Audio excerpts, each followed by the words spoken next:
Hello, everybody. Welcome again to our live show. Thank you for joining us. If you have any questions that's relevant to what we are discussing this afternoon, you can type in the comment section. If you have any comments that you think may help somebody, you can also type in the comment section. You can invite a friend. You can share the video. Let's grow together. Today, again, we're having a conversation with Themba on the topic Identifying Business Opportunity, Part 2. To those who followed us last time, Part 1, we got to understand that an idea is not an opportunity. And I hope as we listened, we were inspired to develop our ideas and to look for opportunities thereafter. So I hope we are working on something and we are pursuing our dreams of being successful entrepreneurs together. Today we continue to focus on the most important decision an entrepreneur has to make, like identifying a business opportunity. 2 weeks ago, we dealt with characteristics of business opportunities and why it's important for an entrepreneur to have an opportunity mindset. Themba, do you have any news from the past week for our viewers? I don't have news as such, Tafadzwa, but I want to make 2 comments. The first comment that I want to make is on equity investing. So for those of you who invest in shares, particularly on the Johannesburg Stock Exchange, you would have seen that share prices were, or are still a little bit depressed. And there have been several factors that account for the share prices, that have gone down. It's really been to do with the uncertainties around the election in South Africa. But the one comment that I want to make and the one piece of advice that I want to give all of us is that it's not time to sell your shares.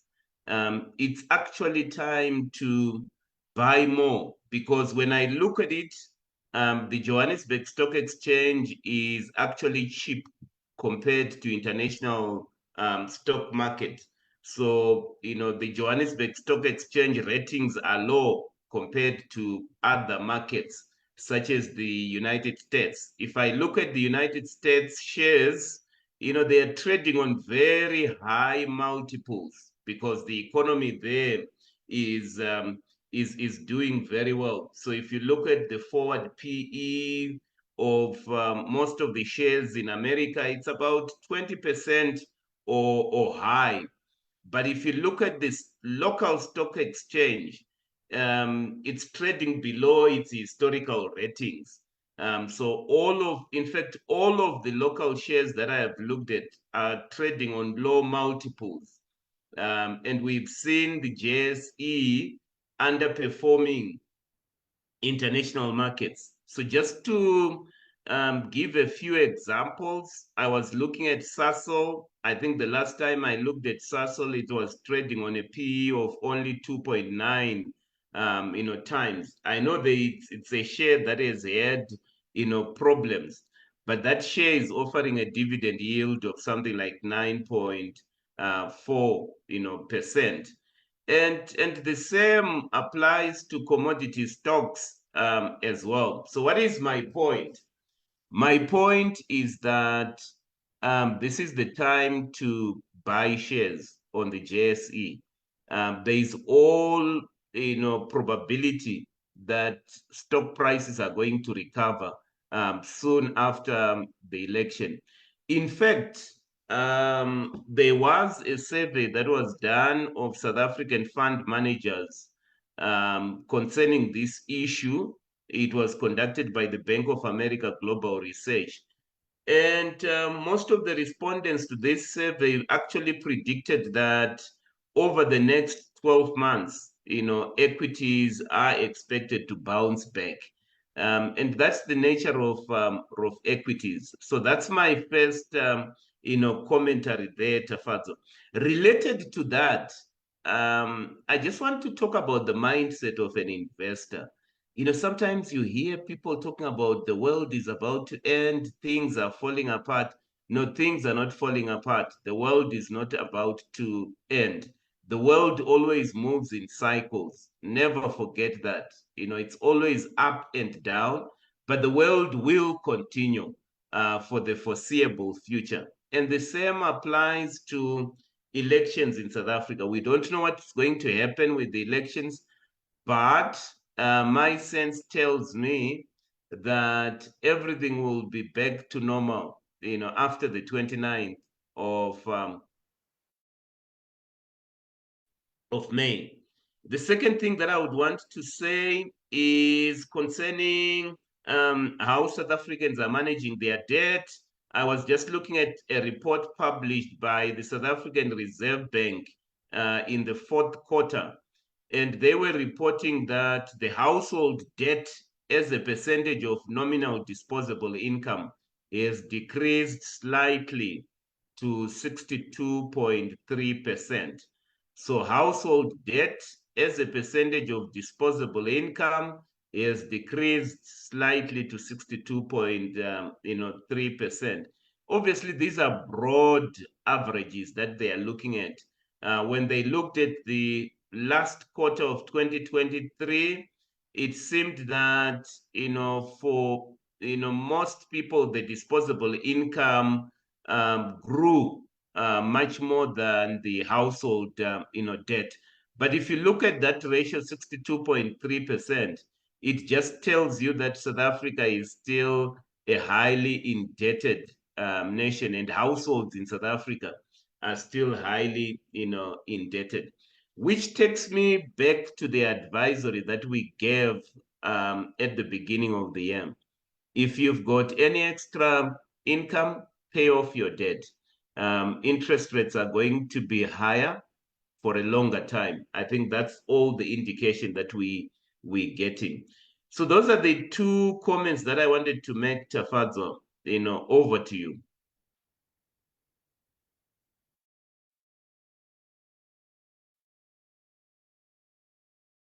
Thank you, Temba, for those insights.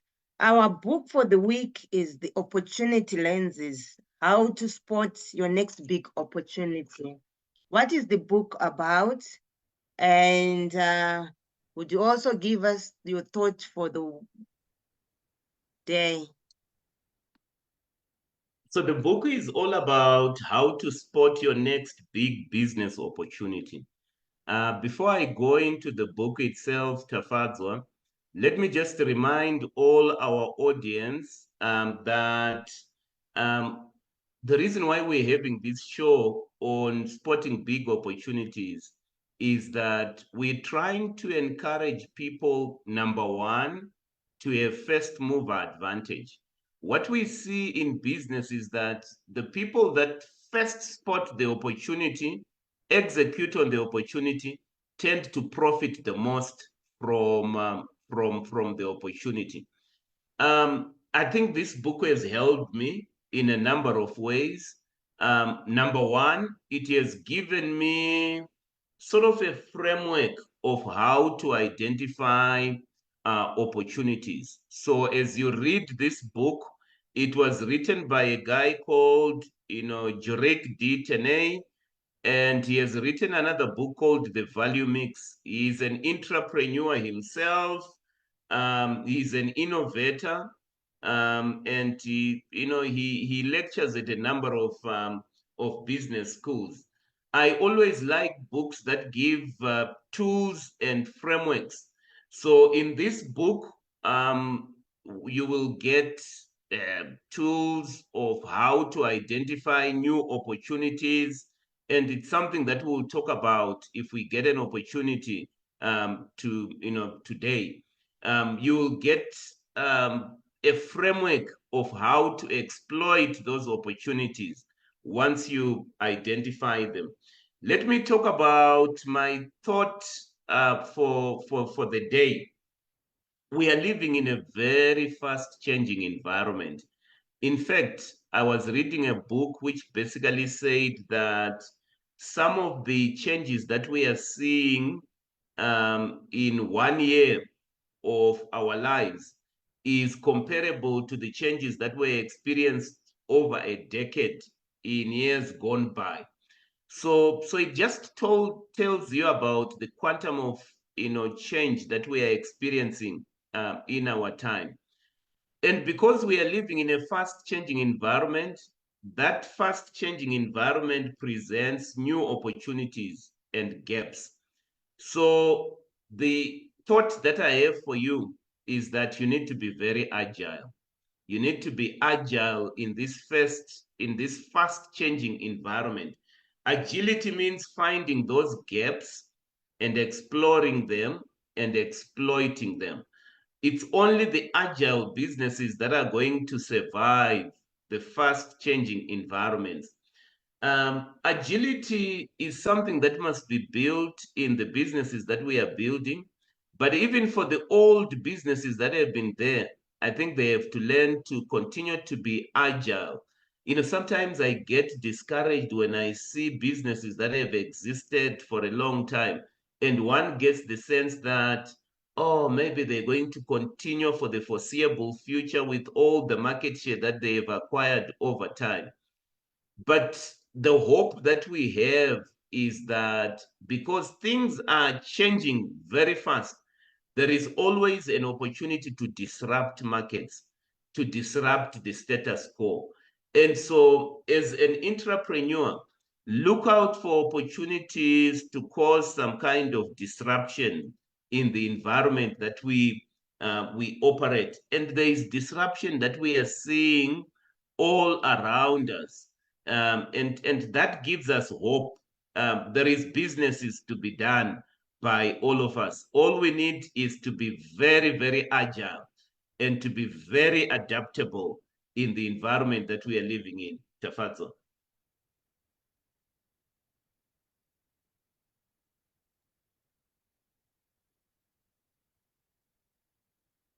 Thank you for that we need to be agile and adaptive, and we need to maximize on opportunities. I like that you need to explore and exploit opportunities. Where do opportunities come from? So opportunities come from a number of sources, Tafadzwa. Before I talk about some of the sources where opportunities come from, let's just recap on some of the key points that we have spoken about, particularly in our first segment. Number one, we encouraged our audience to have an opportunity mindset.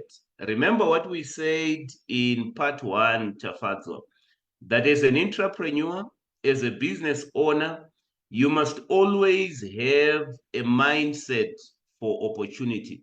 And we defined what an opportunity mindset is all about. It's about continuous inquiry, exploring the forces of change and looking at the things that are changing and trying to find if you can have first mover advantage, because that's very, very important. So that's one of the things that we emphasized in a previous session, right? But let's go on and talk about where do opportunities come from.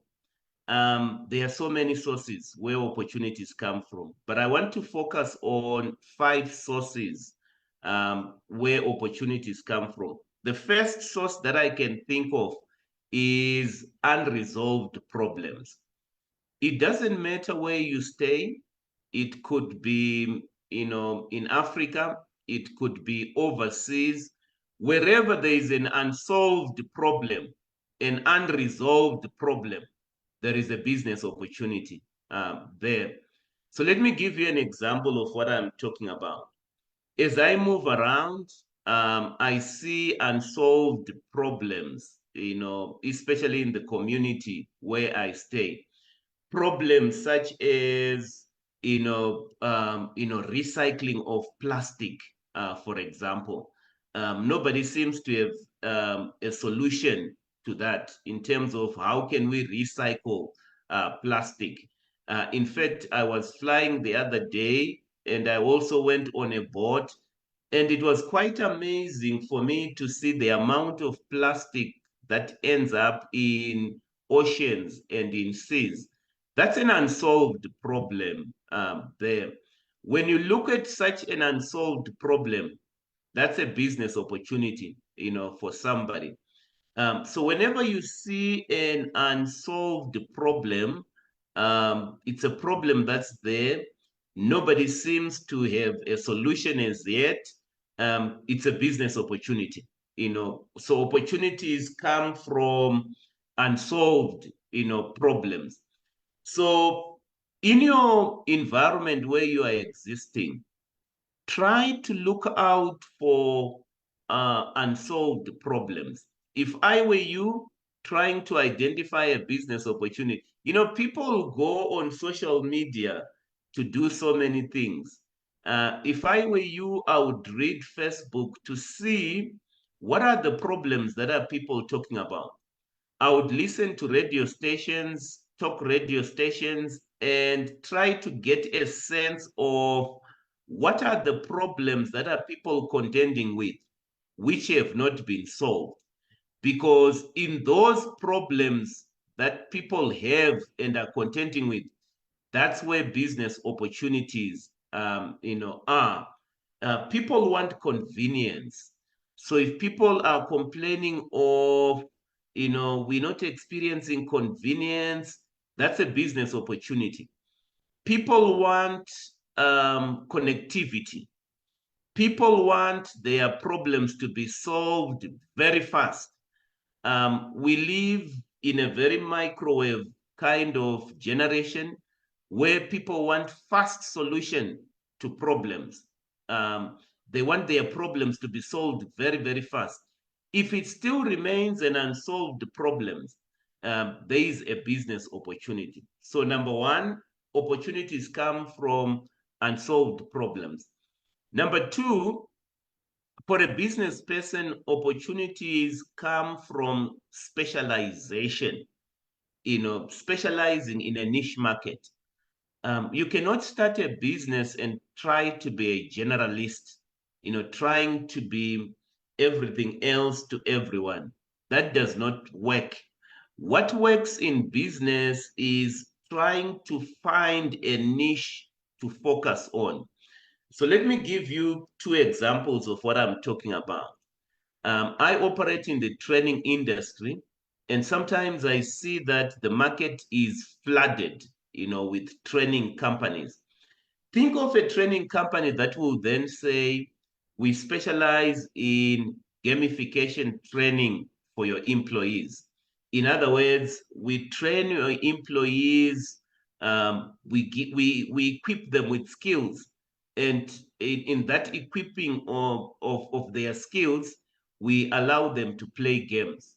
Trust me, people want to play games. People want to learn, not in a difficult way, but they want to be entertained and they want to enjoy themselves whilst they are learning at the same time.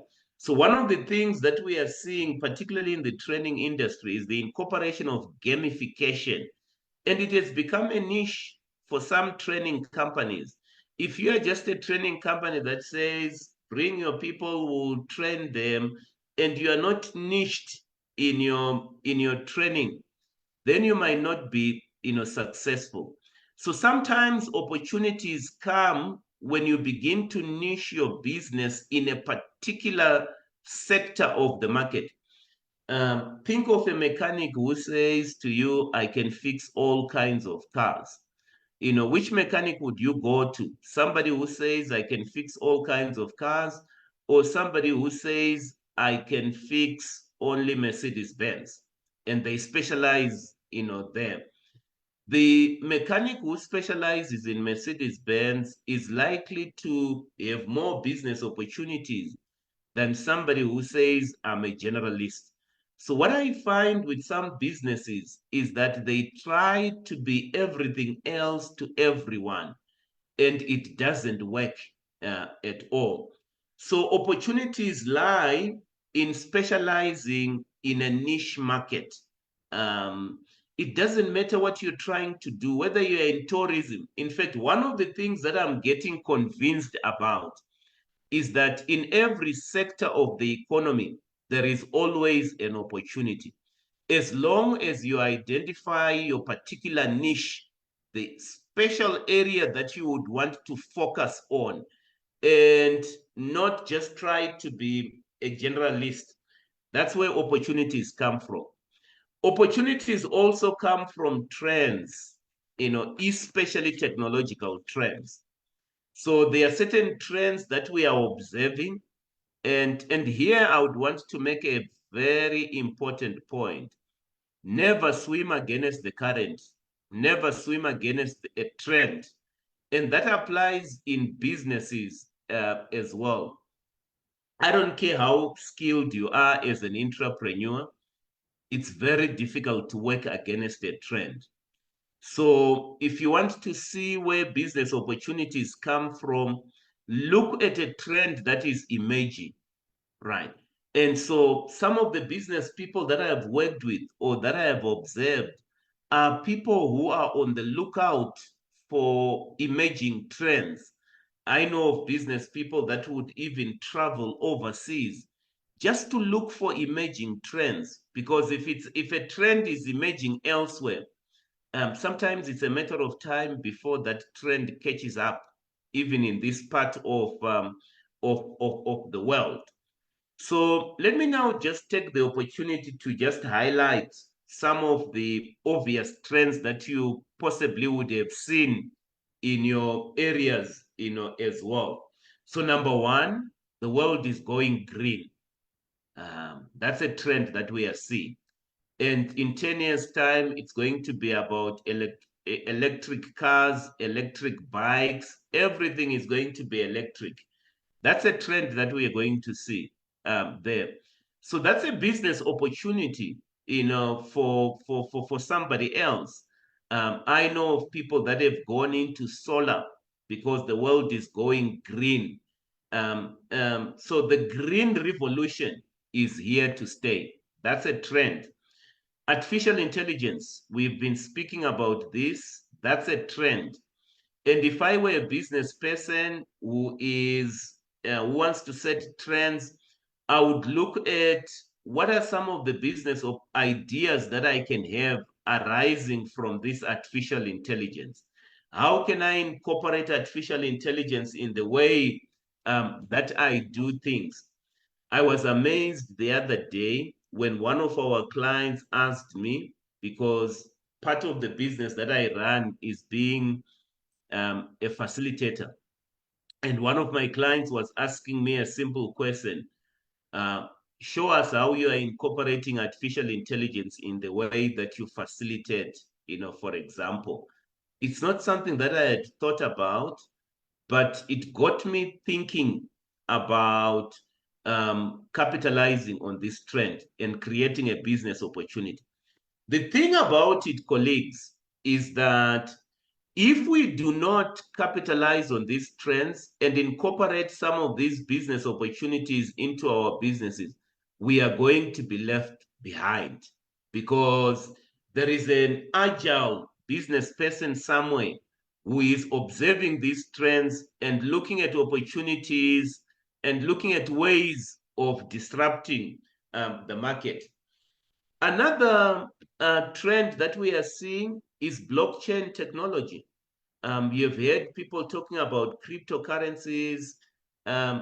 The one thing that is quite certain is that blockchain technology is a technology for the future. And it's a matter of people figuring out what business opportunities arise from it. But that technology is a technology for the future. And so it's a trend, that is there. You cannot swim against a trend. Some of the trends that have happened in our time have resulted in a market reset. So let me give you an example of what I'm talking about. You remember the days of CDs? During those days where businesses built on CDs. I remember there was a place that we used to go to just borrow CDs or to hire CDs so that we could watch movies over weekends. Um, when everything went online and people could download movies and um, could download music. Those kind of business models actually went under. There was a total market reset. And that's what trends do. Trends result in some businesses going under. Trends result in a market reset. And out of that market reset come opportunities. So the third area where business opportunities come from is from trends. I would encourage all entrepreneurs, I would encourage all aspiring business people to be trend watchers, to watch trends. What are some of the trends that are evolving in our day? And out of the trends that you are watching, you can then come up with business ideas. Number 4, opportunities also come from unsatisfied customers or unhappy consumers. One way of identifying business opportunities is to survey maybe customers of your competitors, customers of the business area you would want to go into, and ask them, what are the areas that you are unhappy about? What are the areas that you are unsatisfied about? Out of dissatisfaction by consumers, opportunities always come from there. Number 5, opportunities also come from regulatory changes. Sometimes with regulatory changes or policy changes. So here I would want to give 3 examples. When South Africa got independence, I think the government was very concerned about transformation, and they went on a move to enact Black economic empowerment legislation. That was a huge opportunity for some business people, and some of them have gone on to be billionaires out of that regulatory change or that policy shift. There will be regulatory changes in the future, and many people are going to benefit out of that regulatory change. In our consulting practice, one of the areas that we have capitalized on was on the enacting of privacy legislation. In South Africa, we've got a data protection regulation called the Protection of Personal Information Act, POPIA for short. From a consulting point of view, we saw it as an opportunity to come up with consulting products for our clients, and we were able to capitalize on that opportunity, as well. So that's the second example that I would want to give. The third thing that I would want to mention around regulatory change is the democratization of competition. If I look at some of the competition laws in the world, they are aimed at democratizing competition instead of the creation of monopolies, because that's what competition law is all about. Now, when the law is aimed at democratizing opportunities, we must then take advantage of that. We must then take advantage of that. I think in a previous show, we spoke about how legislation is changing and allowing the men in the street to invest in alternative investments. That could be an opportunity for somebody else. an opportunity, for example, for training companies to educate the men in the street about alternative investments, an opportunity for an investment advisor to go and advise people on alternative investments. Generally, if I look at the thrust of legislation, it's aimed at democratizing things that were previously the preserve of certain segments of the population. So the long and short of of what I'm saying, Tafadzwa, to you is that opportunities come from many sources. All we must do is to have an eye for opportunity. So I've spoken about 5 areas. Opportunities come from unsolved problems, from specializing in a niche market, from trends, from unhappy customers, from regulatory changes. But the list can go on. I just wanted to zero in on some of the well-known sources of business opportunities, Tafadzwa.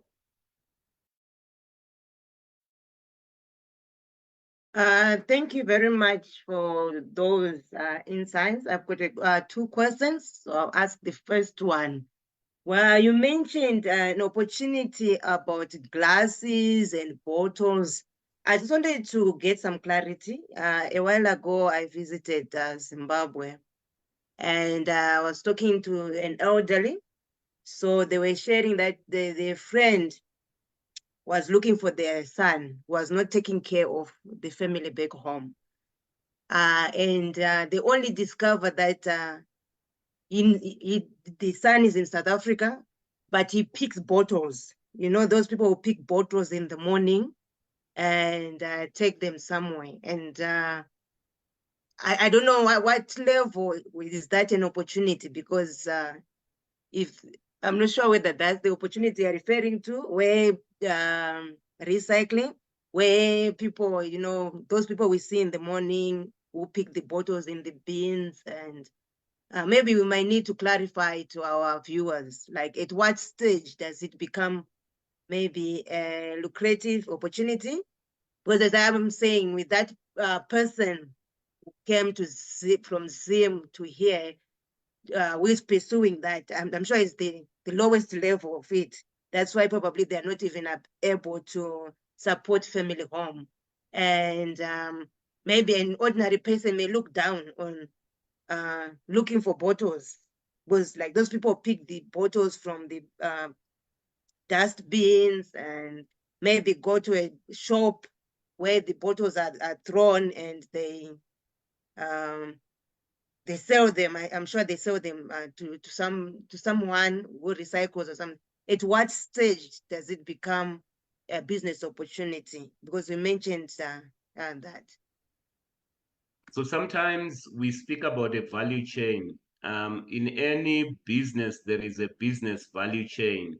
And in that value chain, there are people at the bottom and there are people at the top.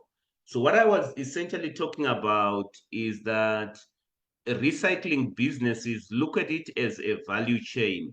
And so there are so many opportunities for everyone in the recycling industry. So there are 2 things that I want to say in response to your to your question.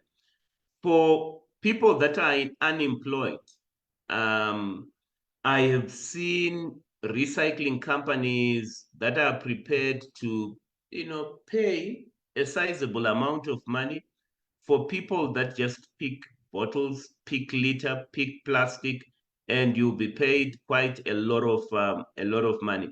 You may not be aware, Tafadzwa, but some time ago, I'm talking about 20 years ago, there was a company in Zimbabwe called Collect a Can. And this company would actually pay people an amount of money. And at that time, it was quite sizable amount of money. If you just went out collecting cans that you see, and you put them in a sack and they measure the sack, you would get quite a lot of money. So I actually had an initiative where I had homeless people collect the cans, and they were paid sizable sums of money. And had they been diligent, they could have made a business out of it. But that's not what I was talking about. I was thinking more around, because this is what we are encouraging. We are encouraging people to start significant businesses.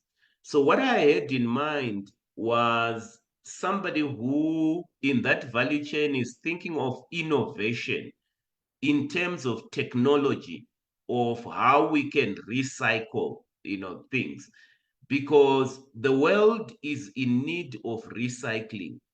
It's not only recycling bottles, Tafadzwa, it's recycling plastic, it's recycling batteries.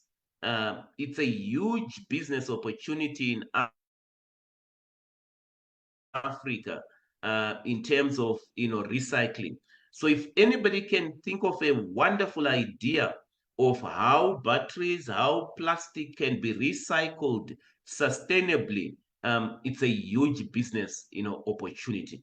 So what we are talking about, Tafadzwa, are broad themes. And we were talking about the broad theme of recycling. And within that recycling, there is an opportunity for everyone. You have just reminded me of something that I might as well, touch on. And this is about making people who are homeless and who are roaming the streets employable to some extent. I think in the world that we are living in, we need sociopreneurs who can actually put these people to work so that they do something productive there. So let me give you an idea of what I'm talking about. There is a bank in East Africa that wanted to convince their customers to migrate from what we call face-to-face channels to digital channels. So essentially, they wanted to convince their customers to not use the branches, because it costs the bank quite a lot of money if the customers are using branches, compared to when customers are using ATMs, for example, because ATMs are automated machines and therefore they cost less. So what this bank decided to do was to employ homeless people to talk to people in the queues, in the branch queues, and try to convince them to go and use the ATMs. So this is a bank that is thinking of a creative idea of putting these people who would be homeless. So they gave them a script of what to say to the people in the queues using street lingo, and convince them to, use the ATM. Um, the reason why the idea worked is that some of these, people that were doing the convincing were people that the people in the queue could relate to, because this bank specializes in what we call bottom of the pyramid kind of customers. So they don't deal with your high net worth individuals. They are dealing with very poor people. And so they employed poor people to convince other poor people to migrate. And that worked very well. That, business, that bank is done, quite a lot. So that's just an idea that has crossed my mind. But to go back to your question, Tafadzwa, we were talking about broad themes, and within those broad themes, there are opportunities that can be exploited by everyone.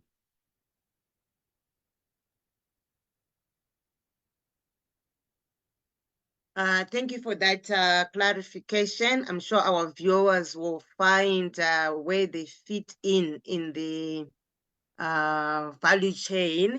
My other question was, when you also mentioned that opportunities come from other products. If a product that doesn't work, then you find an opportunity. Is that your product? Or if I go to Pick n Pay and I see a product, probably that's not working, I improve on it. How does that work? And are you not, isn't that conflicting? All right. So one of the things that we'll mention later on, Tafadzwa, is for entrepreneurs to protect their own ideas. So you have identified an opportunity, you have innovated, protect that innovation that you have. That's the best thing that you can do for yourself. But what you will find is that there are business people who have been innovated, but who have not protected their intellectual property, or they have not protected their innovations. If you copy such business people, you're not committing an offense at all. You only commit an offense if you copy a technology that has been patented, or you copy something that has been protected. But to the extent to which something has not been protected and you copy it, then you're not committing an offense. So the thing about opportunities is that, and here I would want to give two ideas. Go and copy in another territory. It's a matter of time before that technology lands in our territory. Because sometimes what these protections, what the legal protections, the way the legal protections work is that the protection is around territories. And so it might not necessarily extend to other territories. So if you are able to enlist the help of lawyers, they may help you to navigate around it. But you don't have to be an original inventor to make money. In fact, some of the people that have made money are not the original inventors. They just copied something. The other thing that I would want to say, which is very, very important, and probably some of you can relate to it, the fact that you've got an idea does not necessarily mean that you can execute on an idea. I come across so many people that identify opportunities, but that cannot execute on an opportunity. How many times have you ever heard somebody says, that idea was my idea, and then it was copied by somebody else? The reason why somebody else copied your idea is that they were swift in execution. The key here is to be swift in execution, which is very, very important. Because if you are exploring an opportunity and you're thinking about it, you're not the only one who is thinking about it. There are people who are considering that opportunity, and the person who will win at the end of the day is the person who is going to be very swift and very ruthless in their execution. And speed of execution actually matters when it comes to business. So going back to your question, Tafadzwa, there is nothing wrong learning from competitors. In fact, every skilled business person has to learn from their competitors. What are the mistakes that are our competitors doing? There is nothing wrong copying legally from your competitors. Nothing wrong with that at all.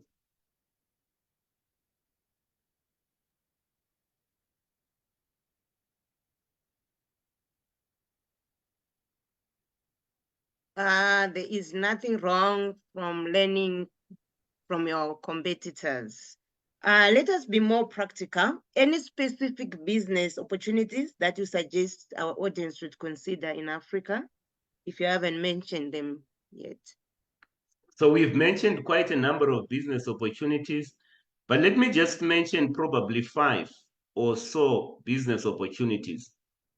Number one, I don't know if you have heard about this thing. Whenever I go, I hear people talking about this. They always say the next world war will be fought over water. I don't know if you have heard about it, Tafadzwa. most water experts, when they look at how people are consuming water and the scarcity of water and how we use water, they always tell us that, look, wars are going to be fought in the future over water.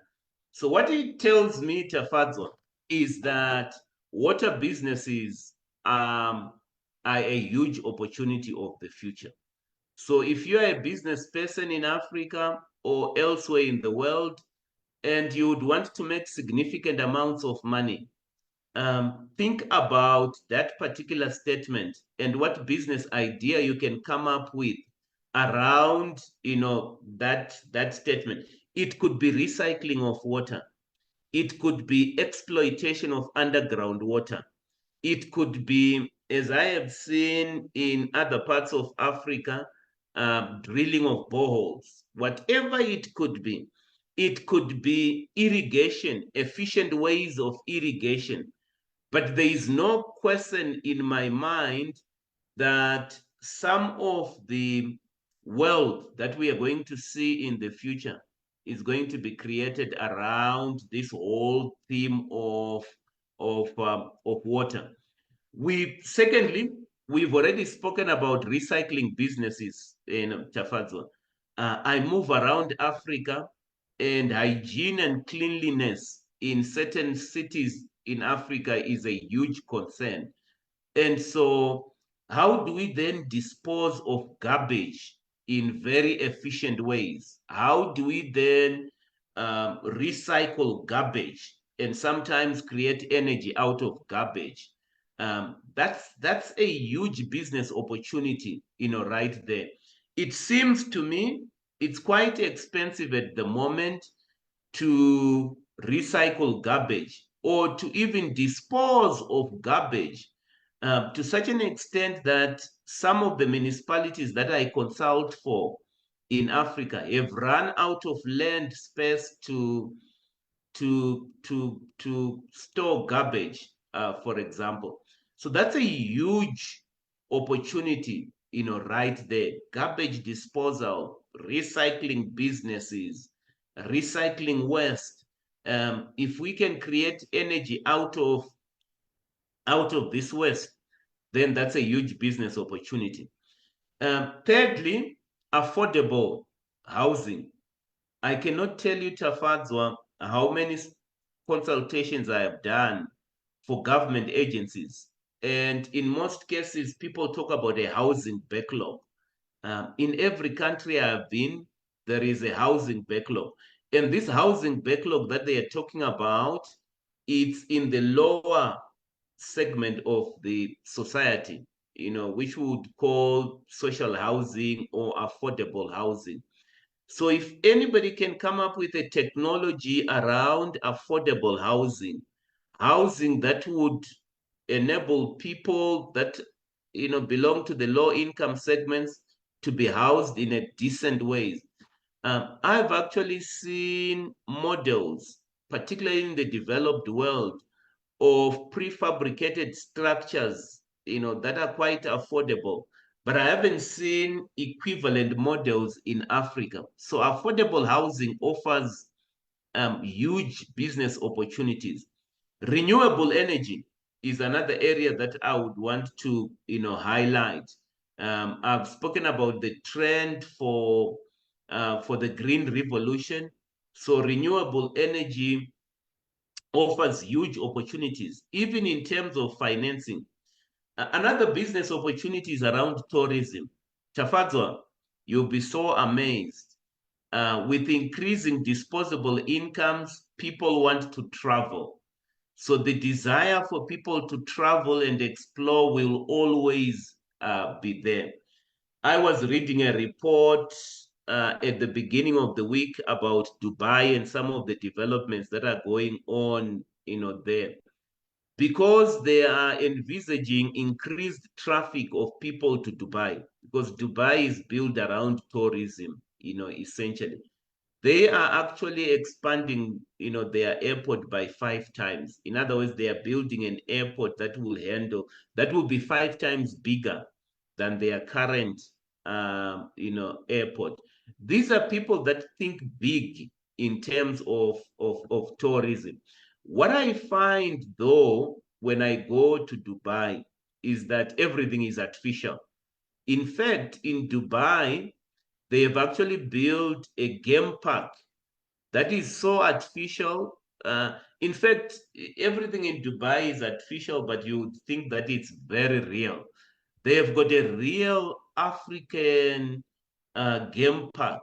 If you were to be taken to that game park, you would think you are in Africa, but you are in Dubai, and they have planted trees from Africa, and it looks like you are in Africa, but you are in Dubai, and it's their way of promoting tourism.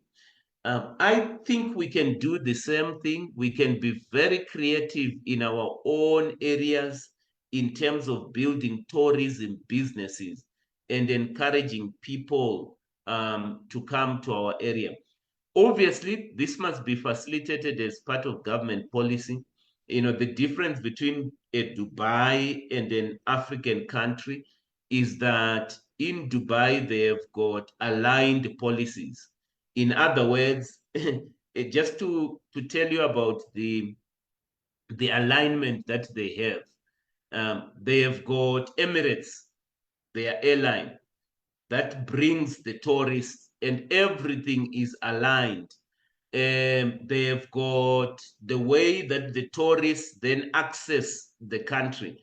Everything is aligned, and then the tourist businesses benefit. In other words, government policy is aligned with this whole theme of tourism.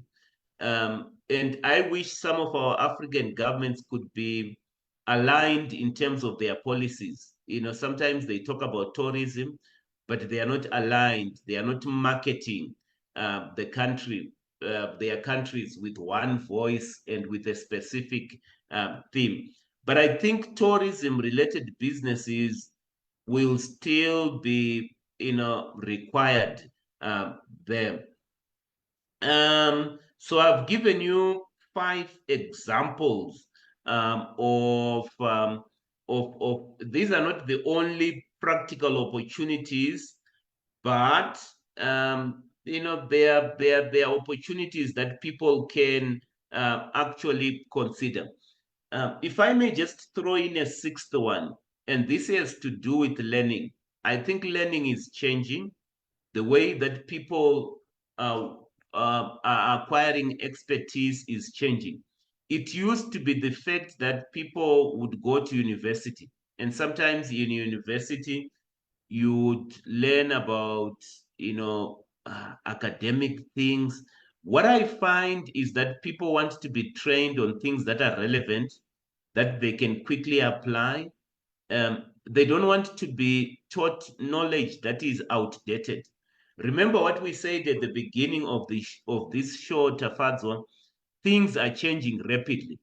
And what universities are struggling with is redesigning their courses to keep in step with the rapidly changing environment. So it's possible after graduating to have redundant skills, outdated skills. So there is an opportunity for all of us here, and it's got to do with marketing your expertise. Have you seen how many YouTube courses are there, Tafazo, where people are marketing their expertise? Maybe you've got an expertise in certain areas and you would want somebody to pay you for that expertise. It's a huge business opportunity, as well. You can do a YouTube course for 2 hours, 3 hours, and package it in modules. And if it's marketable, people, will pay for your course. And that's one of the things that we are seeing in terms of trends in learning. So it's a huge business opportunity for somebody else. You've got expertise that you have acquired over time. Maybe you are a sit-at-home mother. You have raised kids. You can do a YouTube course on how to parent your kids, how to raise your kids, and develop an audience, and people can pay you for that expertise or can follow you for what you are doing there. So YouTube itself and some of these social media platforms have presented a huge business opportunity and an income stream for so many people. That was never the case in previous years, Tafazo.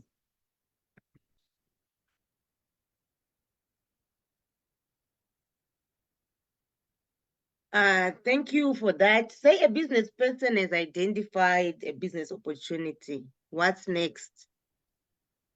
5 things that I would want to say, which are very, very important. Number 1, move with speed. Once you have identified a business opportunity, move with speed to exploit that opportunity. If it is a unique idea that you have had, protect your idea. But it's very important that you move with speed. You cannot delay in terms of exploiting that opportunity. The second thing that I would want to say is that focus on one opportunity at a time. One of the mistakes that many people make is that they want to entertain so many opportunities at the same time. I've come across people who are pursuing this business idea and that business idea, that opportunity and that opportunity. And I always tell them, look, focus on one opportunity at a time. Scale up your opportunity, make sure that it works, create a viable business out of it. And then after you're done, you can focus on the next opportunity. But don't be pursuing so many opportunities at the same time. So focus is the name of the game. The third thing, you have decided to move with speed. You have decided to focus on one opportunity. It's always good to research on the opportunity. Because what we are talking about at the moment is a desktop study of the opportunity. But you need to do detailed research. You may need to pilot the opportunity to determine the size of the market. Remember, we've been saying, Tafadzwa, we've been talking about niching your market. You might want to determine what is the size of this market. How sustainable is the opportunity? So research is very, very important. To the extent to which you do not have the skills to do the research, you might want to commission certain people to do the research for you. What I find sometimes is that people go into business based on desktop understanding of what the opportunity is all about. They haven't researched the opportunity in depth. They haven't piloted the opportunity in depth. When it comes to innovations, particularly tech innovations, one of the things that sometimes funders would ask for is a prototype. Do you have a prototype of have you ever tested the market? So it's always good as part of that research to test the market, because you don't want to go all out there exploiting the opportunity and then you'll become a spectacular failure. I've seen spectacular failures, particularly when it comes to tech inventions, where people go all out, they invest billions of dollars, and then it turns out that the opportunity is not, what they expected. Number 4, now that you have decided to move with speed, you're focusing on one opportunities, you've done your research. The 4th thing is to come up with a business model. The business model is how we are going to make money out of the opportunity. Where are you going to source the inputs from? Who are your customers? All of those things. I think it's very important that you then reflect on your business model and how you're going to operate. What is going to be your operating model? How are you going to make money out of this opportunity? We've spoken about this, Tafadzwa, and we gave the idea in a previous show of a one-pager business model. I think we called it the business model canvas or something like that.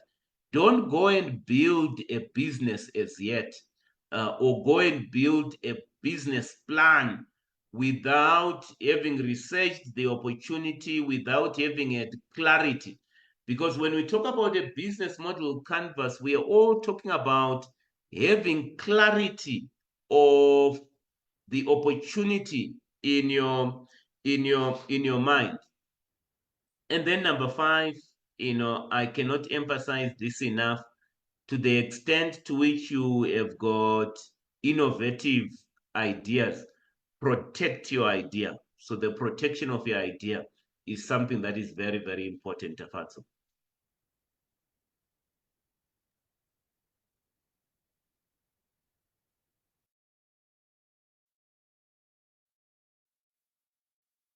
Thank you. I hope our viewers have been helped and they will find opportunities and there will be a success. We don't want to be a spectacular failure.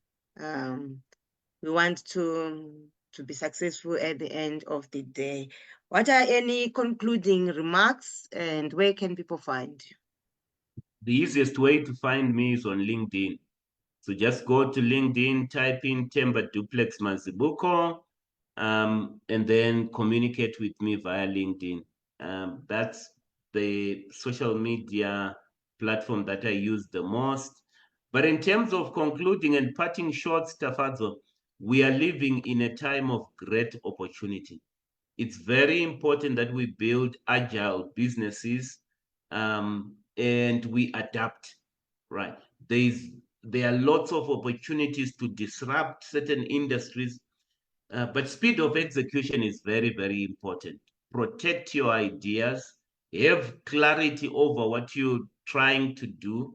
In terms of broad themes, recycling is an opportunity, water opportunity, affordable housing opportunity, renewable energy, opportunity, tourism and travel, huge opportunities. Social media has presented huge opportunities for businesses and has actually lowered the cost of doing business down.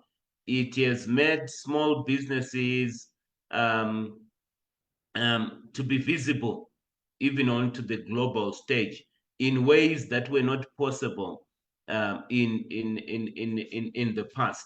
So let's go out there, build our businesses based on opportunities that are there. And generally speaking, disposable incomes are increasing. And we've got countries that have got a deliberate policy to bring people into the middle class. And with increasing disposable income, there is a huge opportunity, particularly at the bottom of the pyramid, for people to consume more in terms of products. As a parting shot, Tafadzo, there are 3 broad themes: health, wellness, and so it's health, it's beauty, it's wellness. Those are the areas that people are talking about, even in terms of retail, even in terms of people want to live longer these days. If you've got a business opportunity around that, people want to look great. If you've got a business opportunity around that, wellness is also a theme in our day. So just to give you, themes, broad themes that we can explore in terms of opportunities. That's all from me, Tafadzo. Thank you very much for those insights. We really appreciate your time, and we're learning and we're growing. We appreciate people who have joined us, and let's go out there and explore and exploit the opportunities. Your dream is worth fighting for, and whatever level you are, I'm sure we're being shown that at any level you can get in the value chain. You find where you fit in. So you can't say, I don't have capital, or I don't know where to start from. We can start from wherever you are and go up in the value chain. If you would like to communicate with us, you can write out an email, tafazo@tafazomazibukospeaks.co.za. You can also check out our website, www.tafazomazibukospeaks.co.za. Or you can also like, subscribe, and share our YouTube channel, The Dream That Was Worth Fighting For. Your support means a lot to us, and we hope you have a great weekend ahead. Let's grow together. Your dream is worth fighting for. Cheers.